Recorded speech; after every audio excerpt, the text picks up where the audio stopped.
Welcome students.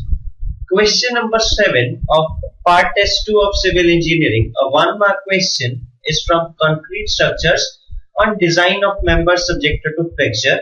In this question, it is asked that splicing of reinforcement bars in RCC beams can be done at which section, and options are given as where bending moment is 0, where bending moment is less than half the maximum bending moment.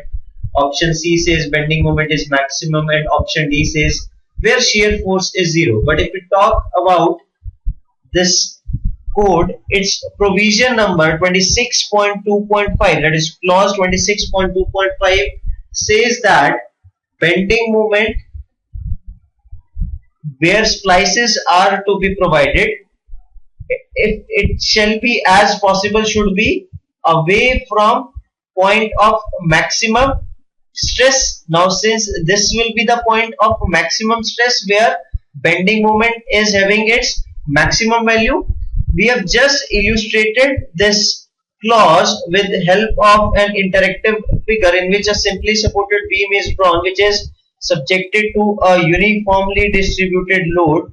Let us say W kilonewton per meter is intensity of loading. It is recommended that splices in flexure member should not be at the section where bending moment is more than 50% of moment of resistance. Now since we design beams for BM max as moment of resistance, so splicing should not be in this region which lies in vicinity of BMX, since there stresses because of bending moment, that direct stresses we talk, will be very high, and hence it has to be provided at some distance, say x, such that beyond x up to supports the value of bending moment is less than half of maximum bending moment. So this hatched portion shows where